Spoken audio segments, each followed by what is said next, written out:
के लिए तैयार कर रही है, आपकी स्तुति करने के लिए वाचार कर रही है कि नहीं, मैं आपके सामने खड़ा हूं, आप तो स्तुति करो। ये कैसे कहते नहीं है, तुम हमारा साथ दो, हम तुम्हारे साथ हैं। आंदोलन होता है ना, तब आंदोलन आता है या कुछ भी धरना होता है, तब कहते ना तुम हमारे साथ हो या आप संघर्ष करो, हम तुम्हारे साथ हैं, कहते हैं कि नहीं।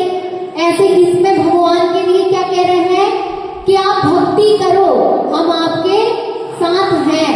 आप भक्ति एक बार करके तो देखो, आपके अंदर कैसी भावना जागृत होगी। जैसे कि कोयल 10 महीने तक मौन देती है। कितने महीने तक? 10 महीने तक बोलती नहीं है, मगर उसमें ताकत तो होती है ना बोलने की, होती है क्या नहीं? होती है, मगर तब भी वह 10 महीने तक मौन रहती है। और जैसे ही बसंत ऋतु आती है, बसंत ऋतु जैसे ही आएगी तो कोयल कूकने लगती है। क्यों? क्योंकि आम मंजरी में भौर आ जाते हैं। जो आम का वृक्ष रहता है ना, उसमें फूल लग जाते हैं, उसके ही भौर आ जाती है। और जैसे ही भौर आती है और पानी आता है तो वह मोर, कोयल भी कूकने लगती है। और मोर क्या करने लगती है? नाचने लगती है। नाचती है कि नहीं? जैसे ही पानी आता है मोर अपने पंख फैला के नाचने लगती है। वैसे ही हे भगवान, मैं आपकी भक्ति करना चाहता हूँ, मगर मुझसे भी बहुत बड़े बड़े विद्वान हैं, वह हंसी का पात्र मुझे ना बनाए। जिन्हें भक्ति की पावन मंदाकिनी में अवगमन करते हुए चेतन और अचेतन प्रदेशों को निर्मल बनाती है।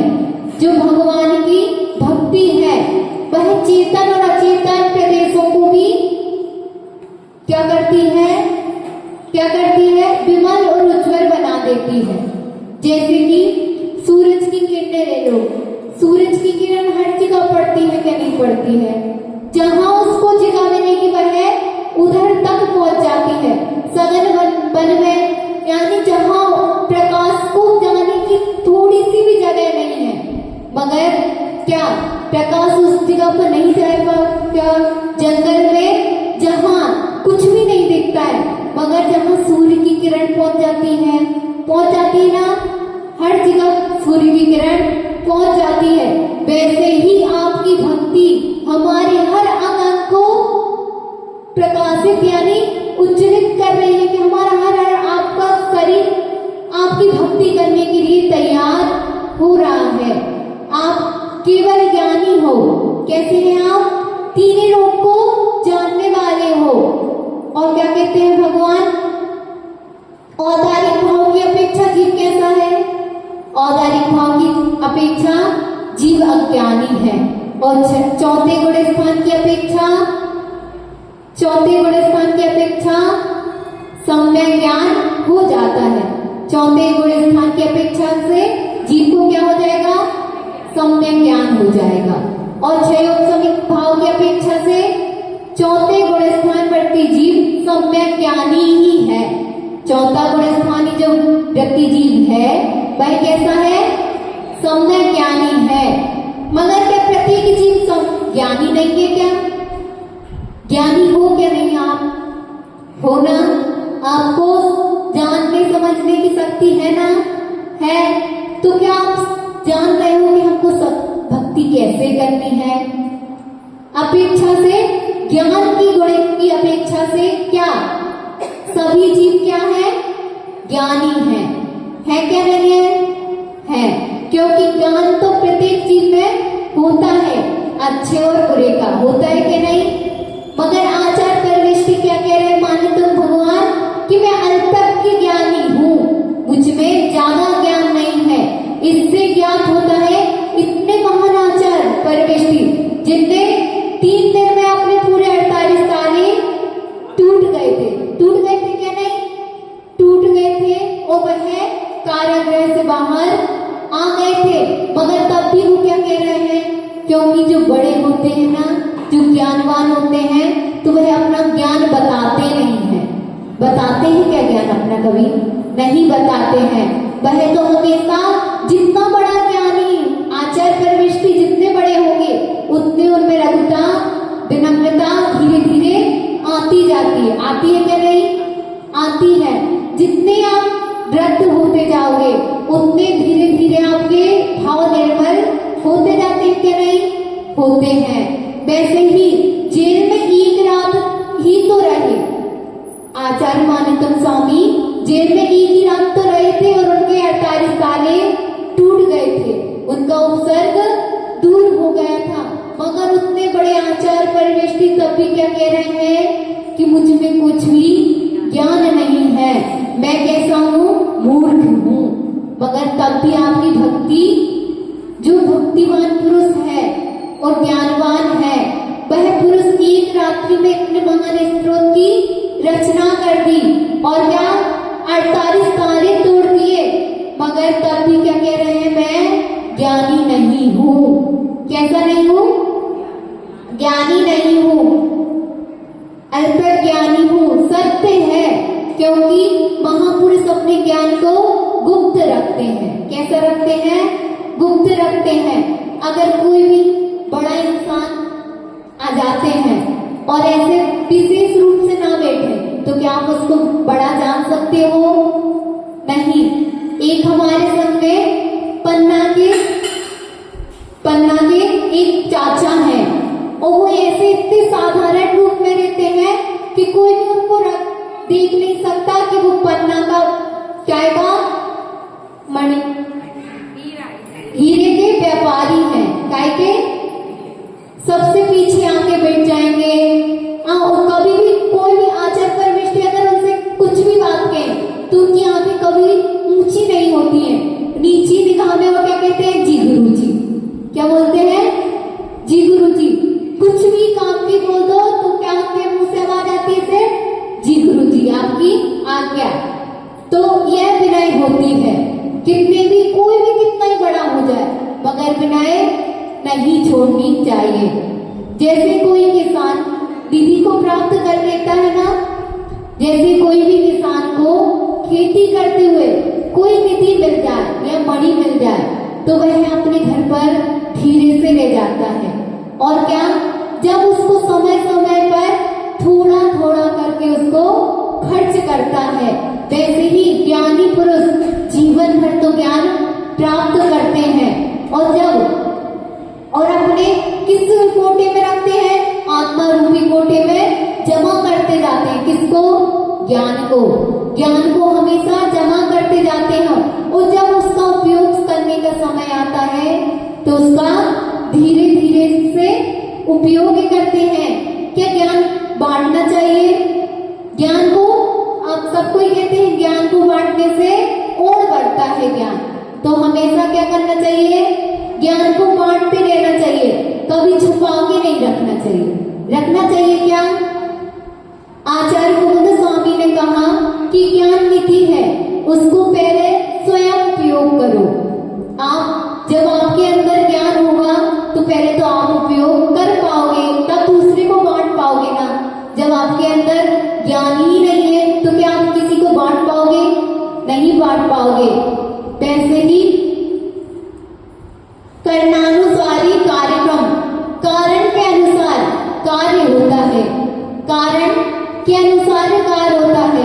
हमारी दृष्टि कार्य पर नहीं, कारण पर चली जाती है।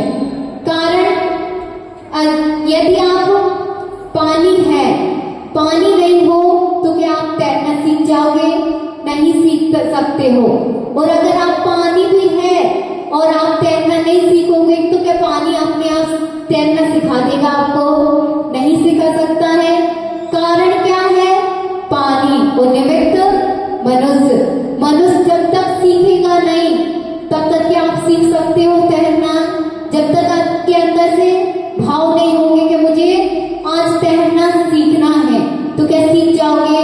जब तक अंदर से भाव नहीं आएंगे आपकी भक्ति करने के तो क्या आप भक्ति कर सकते हो? नहीं कर सकते हो। चाहे कितने भी मंदिर आपके बगल में बना हो, मगर आपके अंदर से भाव नहीं हो कि मैं मंदिर चला जाऊं, क्या आप मंदिर जा सकते हो? जब तक आपके भाव नहीं है तो आप मंदिर भी नहीं जा सकते हो।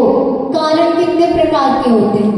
कारण 2 प्रकार के होते हैं, और एक निमित्त कारण है, उपादान। निमित्त कौन है? जल।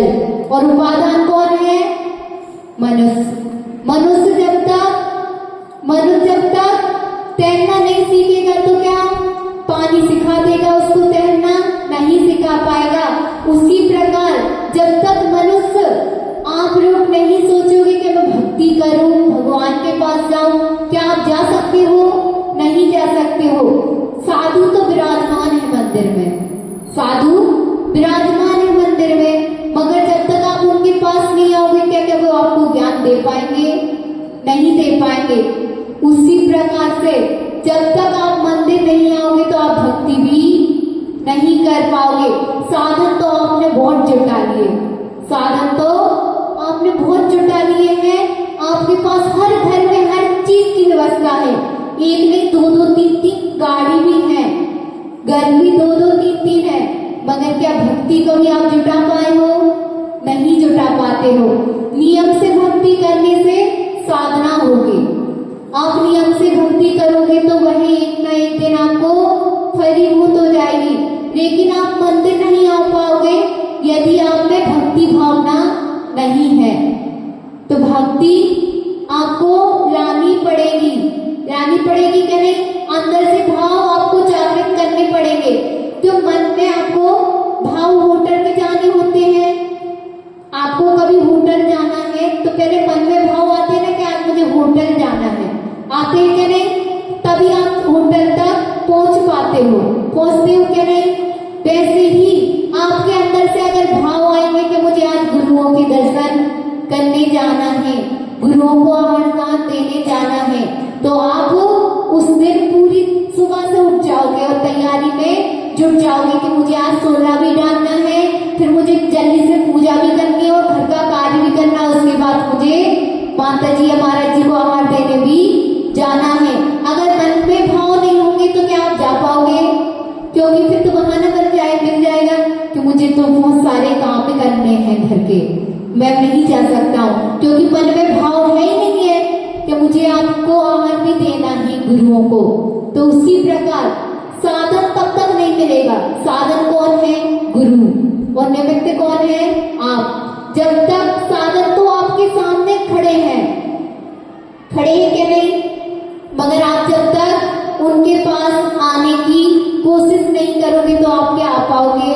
नहीं आ पाओगे। वैसे ही ज्ञान विप्लव होते हैं, वह अवस्था और व्यवस्था को नहीं देखते हैं। क्या मुझे आहार देने को 1 गिलास भी मिल जाएगा तो बहुत है, मगर मैं कभी भी व्यवस्था को नहीं बिगाड़ूंगा कि जाके माता जी मुझे रोटी का गिलास भी चलाना, उसके ऊपर से सब्जी भी चलाना और उसके ऊपर से फिर पानी भी देना है।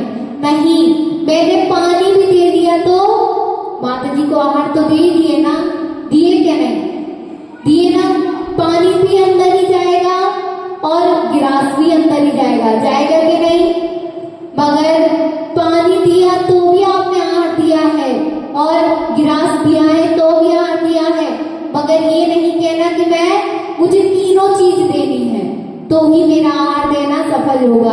आपने भाव से 1 गिलास हाथ भी लगा लिया तो आपने आहार देने का पुण्य कमा लिया। उसी प्रकार से आप मंदिर में आए हो तो 10 पूजा भी कर लो, चाहे 1 पूजा भी भाव से करो, तो आपकी पूजा का उतना ही फल आपको मिलेगा। बोलो अहिंसा में विश्व धर्म की। आदिकर सिद्ध